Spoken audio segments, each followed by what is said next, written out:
चुनाव के दौरान हमारे सामने एक और बहुत बड़ी समस्या है और वो समस्या है चुनावी प्रक्रिया का पॉलिटिकल डिस्कोर्स का घटता हुआ स्तर, जिसमें as we call it, it's a plummeting level of the political discourse.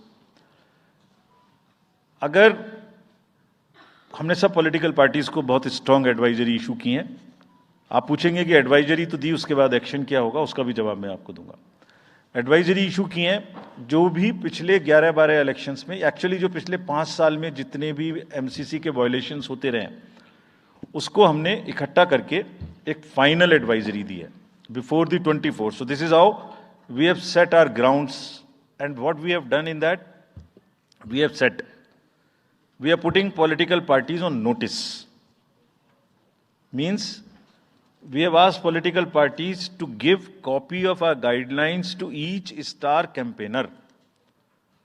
Political parties के जितने भी बड़े नेतागण स्टार कैंपेनर्स हैं जो कैंपेनिंग करेंगे, उनके व्यक्तिगत नोटिस में हमारी गाइडलाइंस ले आइए। ये जिम्मेदारी हमने पॉलिटिकल पार्टीज को दी है। So now what is happening, we have put them on notice and we will presume knowledge of the guidelines. These are the two fundamental changes which we have made silently. People were asking, you issued so many notices last time, did nothing. You left it at that. That was a moral censor. Now we will go beyond. We will go beyond, and here we have said we will also look at the past. We will also look at the history. We might look at a calibrated approach dealing with the MCC violations, which may be, जो MCC violations किस प्रकार की हो सकती हैं। I mean statements which should inspire rather than divide, issue based campaign हो, hate speeches, religious speeches, private life का criticism is what is absolutely avoidable. People should be refraining from giving unverified and misleading advertisements और masquerading as an advertisement as a news. इसमें हमने editors को भी advisory issue की है। वो एक न्यूज़पेपर में बड़ा बड़ा ऊपर में छप जाता है कि इसकी लहर और उसकी लहर। अगर ऐसा है तो साफ साफ लिखें कि ये एडवर्टाइजमेंट है। Let it not pass through advertisement. We have issued these advisories. Now the time is during this election to go beyond advisories, take concrete action for which in the advisories there are relevant sections of the acts which are also inbuilt. So notice is there, knowledge is there, sections are there. So please, our request is कि campaigning के दौरान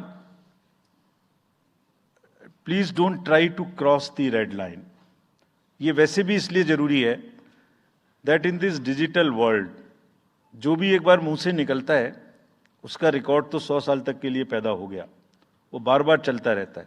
सो please avoid creating digital memory of bad words which are coming from your mouth. Please be civilised during the election, this is what is our advice. और एक बार जब लड़ाई झगड़ा होता है ना तो प्रेम का धागा टूट जाता है, और जब प्रेम का धागा टूट गया तो बड़ी मुश्किल होती है। रहीम ने कहा था, रहीमन धागा प्रेम का मत तोड़ो चिटकाए, टूटे से फिर ना मिले, मिले गांठ पड़ जाए। तो क्यों ऐसी गांठ बांधनी है? थोड़ा प्यार मोहब्बत से कैंपेनिंग करें, शोर शराबा कम हो।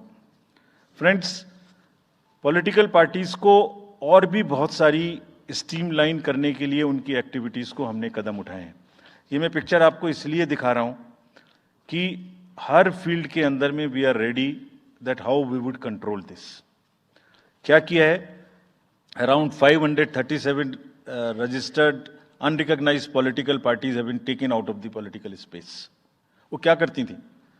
किसी के नाम में कैंडिडेट खड़ा कर दिया, गाड़ियों की परमिशन ले ली, दूसरा कोई यूज कर रहा है, किस्म किस्म की भांति एंटाइटलमेंट ले लिया, भांति भांति का वो they were cluttering the political space, crowding out the genuine persons. So that is what it has been done.